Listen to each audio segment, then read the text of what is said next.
We have clearly hit the wall of comedy in this country. I say comedy because anything else would be, I guess, a tragedy. Some unbelievable things that are happening right now. They just have to make you laugh or you're going to go insane. Have you heard this one yet?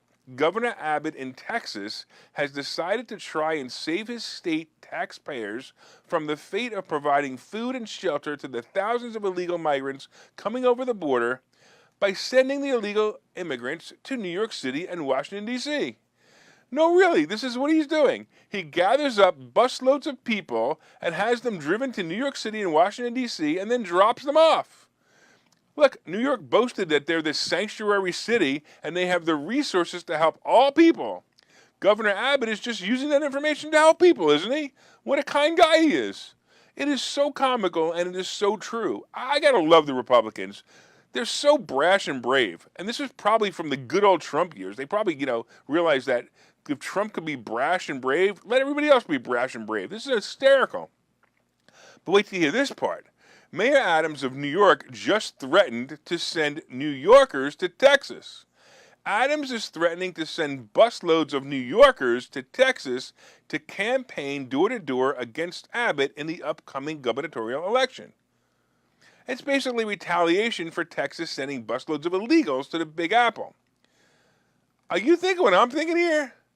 Well, wait and see if your thoughts are the same as Governor Abbott's thoughts, because this was his statement in return.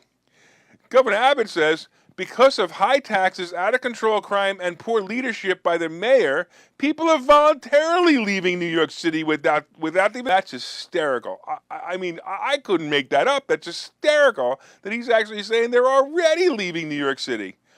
The clash between the governor of Texas and the mayor of New York came hours before 3 more buses arrived in New York City on Wednesday morning.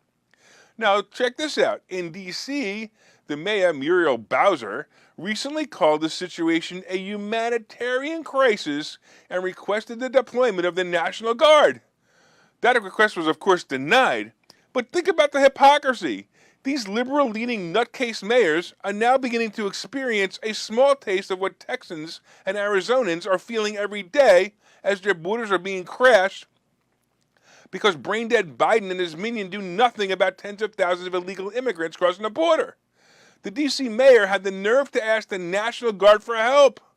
Asked them to go to Texas and to the rest of the border to stop the influx of this mess. The mess that not only brings in tens of thousands of people that we as Americans have to feed and educate, but what about all the drugs coming across the border?